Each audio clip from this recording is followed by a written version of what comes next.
কেউ যা পারেননি সাংবাদিক ইলিয়াস হোসেন তা করে দেখিয়েছেন। মেজর ডালিমকে ইউটিউব লাইভে এনে তিনি তোলপাড় সৃষ্টি করেছেন। প্রায় ৮ লাখ মানুষ একসঙ্গে ইলিয়াস হোসেনের লাইভ দেখেছে, যা রেকর্ড। তবে ইলিয়াস হোসেন তার সমালোচনামূলক ভিডিওর জন্যই অধিক পরিচিত। ব্যক্তি থেকে প্রতিষ্ঠান, তিনি সবকিছুরই সমালোচনা করেন। তিনি যেমন দৈনিক প্রথম আলো পত্রিকার সমালোচনা করেন, আবার গোলাম মাওলা রনির তুমুল সমালোচনা করেন। এজন্য ইলিয়াস হোসেনকে অনেকে সাহসী সাংবাদিক বলে থাকেন। তাঁর রয়েছে আলাদা সমর্থক গোষ্ঠী। প্রবাস থেকে যে কয়জন অনলাইন ব্যক্তিত্ব শেখ হাসিনার পতন ত্বরান্বিত করেছেন, ইলিয়াস হোসেন তাদের একজন। বছরের পর বছর ধরে তিনি আওয়ামী লীগ ও শেখ হাসিনার সমালোচনা করেছেন। বিশেষ করে তিনি আওয়ামী লীগের ভারত প্রীতির কঠোর সমালোচনা করেছেন। বাংলাদেশের সঙ্গে ভারতের সম্পর্ক বন্ধুত্বের নয়, বৈষম্যের, এই কথাটাই ইলিয়াস হোসেন বছরের পর বছর ধরে বলে আসছেন। ইলিয়াস হোসেন একাধিকবার বলেছেন, আওয়ামী লীগ যদি ভারত প্রীতি ছেড়ে দেয়, আমি প্রতিদিন তাদের অফিসে গিয়ে হাজিরা দিয়ে আসব। একটা সময় ইলিয়াস হোসেন টেলিভিশনে সাংবাদিকতা করতেন, পরে দেশ ছাড়েন,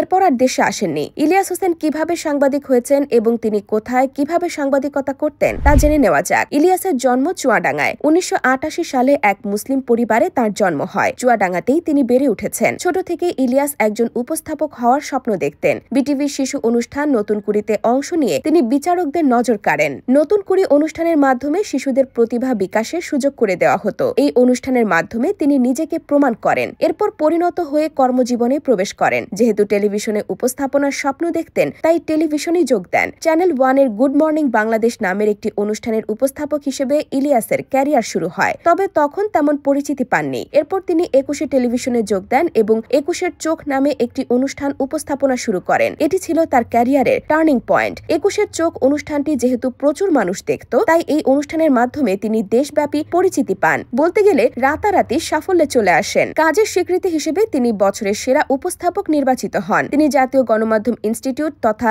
নিমকো থেকেও পুরস্কার জিতেছেন। তবে ২১ চোখ অনুষ্ঠানের কারণে তাকে নানা বাধা বিপত্তি পাড়ি দিতে হয়েছে। ২০১৩ সালের ২৯ নভেম্বর ২১ চোখ অনুষ্ঠানে শাহজালাল আন্তর্জাতিক বিমানবন্দরে স্বর্ণ নিয়ে একটি প্রতিবেদন প্রচারিত হয়। এই ঘটনায় ২০১৪ সালের ১৮ ফেব্রুয়ারি ২১ টেলিভিশনের তৎকালীন চেয়ারম্যান আব্দুস সালাম সহ ৩ জনের বিরুদ্ধে মামলা করা হয়। আব্দুস সালাম বাদে বাকি দুজনের বিরুদ্ধে অভিযোগ আমলে নেন আদালত। সেই দুজনের একজন হলেন সাংবাদিক Ilias Hossain. Armed police battalion সদর দপ্তরের তৎকালীন অতিরিক্ত ডিআইজি হাসান উল হায়দার বাদী ছিলেন। এসবের মধ্যে সাংবাদিক ইলিয়াস দেশ ছাড়েন। বর্তমানে তিনি যুক্তরাষ্ট্রে আছেন। ইউটিউবে তিনি বেশি সক্রিয়। ইলিয়াস হোসেন নামে তার ইউটিউব চ্যানেলের মোট সাবস্ক্রাইবার ৩৪ লাখ। 15 মিনিটস শিরোনামের একটি অনুষ্ঠান করে সাংবাদিক ইলিয়াস ইউটিউবে জনপ্রিয়তা ধরে রেখেছেন। রাজনীতি সংশ্লিষ্ট বিষয়ে তিনি বেশি কথা বলেন, তবে তার অনলাইন কার্যক্রম নিয়ে সমালোচনা রয়েছে। জনপ্রিয় টকশো ব্যক্তিত্ব গোলাম মাওলা রনিকে নিয়ে ইলিয়াস হোসেন সমালোচনামূলক ভিডিও তৈরি করেছিলেন। এতে রনি ব্যথিত হন। তিনি ইলিয়াস হোসেনকে অভিশাপও দেন। এছাড়া একবার জ্যাকব মিল্টন ও নিরু নীরাকে নিয়ে সামাজিক যোগাযোগ মাধ্যমে ভিডিও প্রকাশ করেন ইলিয়াস, যা নিয়ে শুরু হয় ব্যাপক আলোচনা। তবে ভিডিওটি ভিত্তিহীন দাবি করে মিল্টন এবং নিরু ইলিয়াস হোসেনের বিরুদ্ধে মামলা করেন। ২০২৪ সালের ১ ফেব্রুয়ারির মধ্যে